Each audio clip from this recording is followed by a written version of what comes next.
Hello and welcome to Dead Letter Movie Chat, episode 29, recorded April 8th, 2016. I'm Tim. I'm Andrew. And we're talking about the new Marvel Cinematic Universe movie, that's already a mouthful, Captain America Civil War, starring most of the usual suspects and a few new ones. I'm not going to list them here. There are too many. Big ensemble movie. I will say I didn't really miss Thor or the Hulk. Well, I kind of missed the Hulk. I kind of missed the Hulk, too. I kind of missed the Hulk. We're supposed to see him again in the next Thor movie, which is interesting. But Well, anyway, this Yes, something. Yeah. So that's what they're gonna do. So this movie is loosely adapted from a storyline in the comics in which our favorite Marvel superheroes find themselves at odds with each other over a piece of legislation. This is a little different than in the comics. It's not quite so cut and dried. It's a lot more ambiguous, which actually I think makes for a better story. The gist is that superheroes cause a lot of collateral damage when they save the world. It's a thing that happens. Yeah. So basically, the nations of the world want there to be some accountability for that as well, and the Avengers come down on different sides. We've got Captain America on one side saying that politics could muddy the waters here, and that would be a bad thing, and Tony Stark, Iron Man, feeling very, very guilty over people who have died, saying that we have to be accountable, we have to be responsible. Mm-hmm. So it's a tough issue, and I think they do a great job of tackling it. So we get all the previous Avengers, except minus for the other two previously mentioned Thor and Hulk. Yeah, but instead we get new ones. We do get a couple of new ones. We are introduced to the character of T'Challa, the Black Panther, who is actually a really, really interesting character. I love what they did with him. I'm excited to see his movie coming in whenever it is. It's a couple of years from now. Something like that. It's a little ways out, but and they just restarted the Black Panther comic book. With by Ta-Nehisi Coates. He wrote it, and it was. I'm very glad I read it before because I actually had an idea about him, but like going into the movie, because right. Like I mean, I knew he existed, I just didn't really know any of the stuff. I knew about vibranium because of Ultron talking about it, Sure. or like Age of Ultron talking about it. So if you want to learn about him, there's they just started a new one, so you can go find that relatively easily. Yeah, and they've done him in some of the cartoons as well. Yeah. So, and reintroduced to the character of Peter Parker, Spider-Man. Spider-Man. In my lifetime, this is the third Spider-Man. Yeah, this is the third Spider-Man in major motion pictures that we've had. Since the first one was 2001. Yes, 2001. So this in 15 years we have had three different Spider-Men. Okay, mind you, that's a slightly better what's the word? That's slightly better turnover rate than Batman, but yeah. But still. No, yeah. I'm excited. They seem to do a good job with the character in this movie. He's fun. He is fun, but he's still awkward, and he's kind of charming. He seemed to be everything that Spider-Man is supposed to be, and hadn't always been in the previous movies. Actually looks like a teenager for one thing. Yeah, because he is. Because he was he's 19. He's an old teenager, but still. Yeah, but still, he's young. He's kind of a kid, and that's important. And they're saying that's some of the storytelling they're going to do going forward. But he had really just kind of a bit part in this movie, like most of the characters. And this is kind of a big ensemble cast. It does assume a little bit going in that something about most of the characters because they've been in all these other movies. So I'm not sure I would go into this one cold. I'm not sure I would start here. But I mean, it's okay. There's enough established here that it's not unreasonable to assume that people have seen some of these other movies. Yeah, because there's a lot of movies you have to have seen by now. Yeah. And even so, there's plenty of audience that has. So, So if you're confused, bring a friend who has seen them, and there are a lot of them out there. And be patient with them because they will likely annoy the ever-loving crap out of you while they're explaining things. Yeah. Bring your friend that keeps spoiling Game of Thrones for you. Like, yeah, bring that guy. Yeah, that guy will know. That guy will definitely know. Not to generalize. But, so the film is pretty well made. So I haven't seen every single one of these movies. I haven't seen the Thor movies. That might be it. So because I think I've seen the other ones, but the thing about this one is like it's a Captain America movie, apparently. And for the most part, it follows Captain America. It's more his movie than anybody else, I guess. More than anybody else, but the pie is carved up into an awful lot of slices, and his is a little bit bigger than any other one piece, but so many other characters are getting screen time. But that was one of the things I really liked about it, that worked so well. There's so many characters that have so many different issues, and I thought they did a great job of juggling them all. I never felt lost or confused as to what was going on. And full confession, I have seen all these movies. But I mean, I was a little bit out of it when I actually watched this movie. It'd been a long day. I was tired.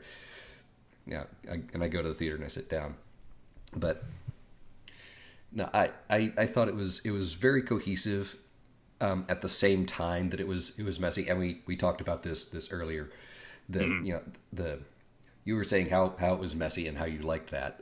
Yeah. It's I think that it's because ultimately the whole film is about relationships in some manner, because every friendship is looked at, or every every beginning friendship is also being looked at as well, because we have this stuff going on with Vision and Scarlet Witch.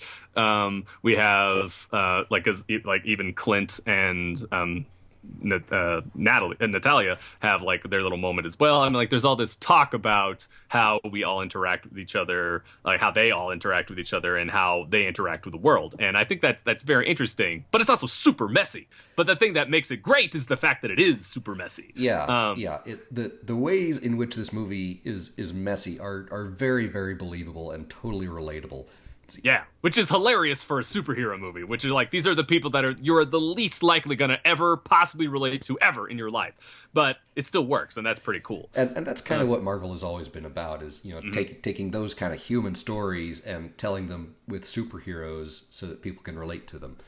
And that's what I love about these characters, and they're doing a great job still. So so at heart is the big disagreements about whether or not like they should go into this government accord. And the interesting thing about that is that you don't. It's funny because there's fan factions out there right now. It's like, well, I'm on the Captain America side, or I'm on the Tony Stark side, or whatever. The thing I like about it is that they both kind of show both sides as being kind of dumb, or like both sides like both. I mean, like. There's merit to both sides of the argument. There's merits to both sides, but you also see there are also like, bad things on both things. sides. So it's not a simple issue, and the characters do not deal with it in a simple way. It is not simply resolved and all tied up in a nice, neat bow at the very end.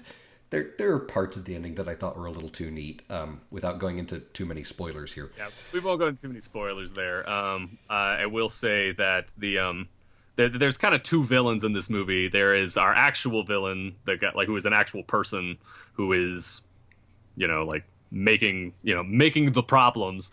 But then there's a smaller, an ideological villain really could. The central conflict here. The central conflict is its own villain in this, and that is the discord between all the Avengers.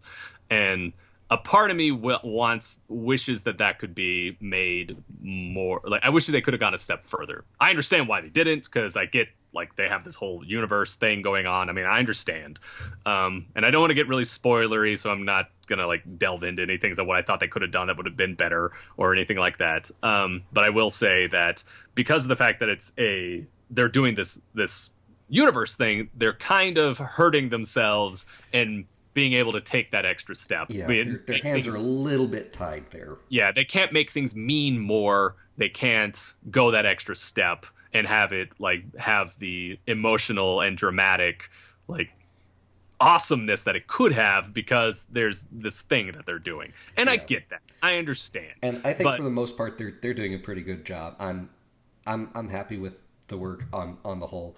And there is kind of a balance there. Yeah, like you said, they are a little bit constrained by this, but at the same time, it does leave the door open to telling even more complex stories. It's like there are pieces of it here, but more pieces are coming later, and at times, as an audience member, you're like, oh god, it's I've definitely had those moments too. But I mean, this is kind of new. Nobody's really done it like this before. And well, I mean, like when they did the Universal monster movies way back then, there was like no continuity. It didn't matter. Right.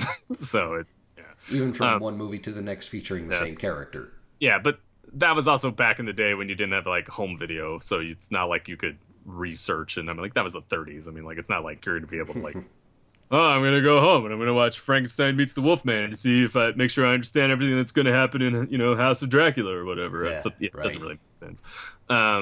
So that's kind of the problem that they have setting themselves up with this world. But at the same time, it's kind of cool to see them do something like this.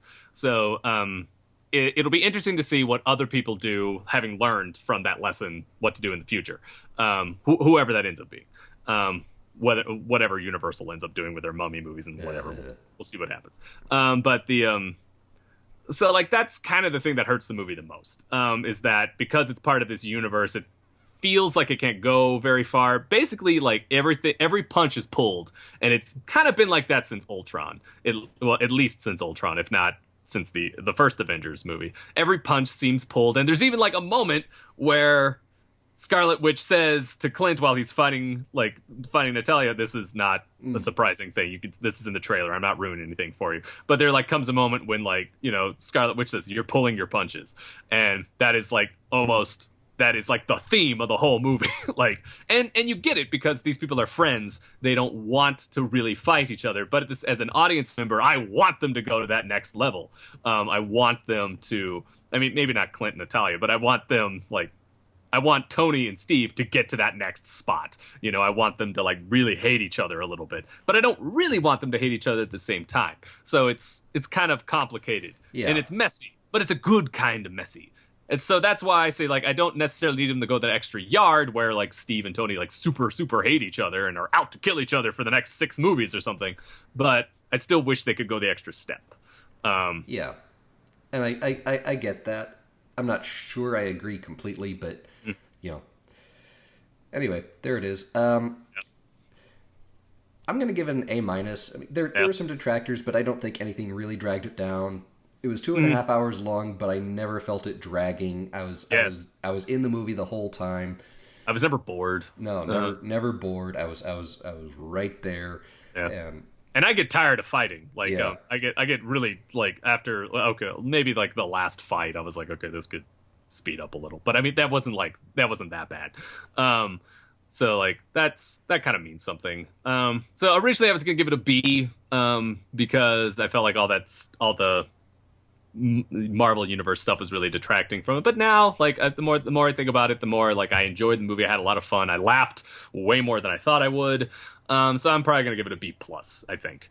Cool. It doesn't quite get there all the way, because I wanted to go that extra step.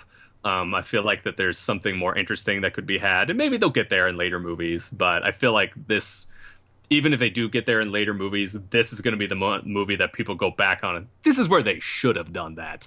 And that's how I feel. You may be right. Time will tell. Time will tell. I mean, yeah. So, that's Captain America Civil War, and that's our review. Thanks for watching, everybody, and we'll see you next time. Bye. Bye.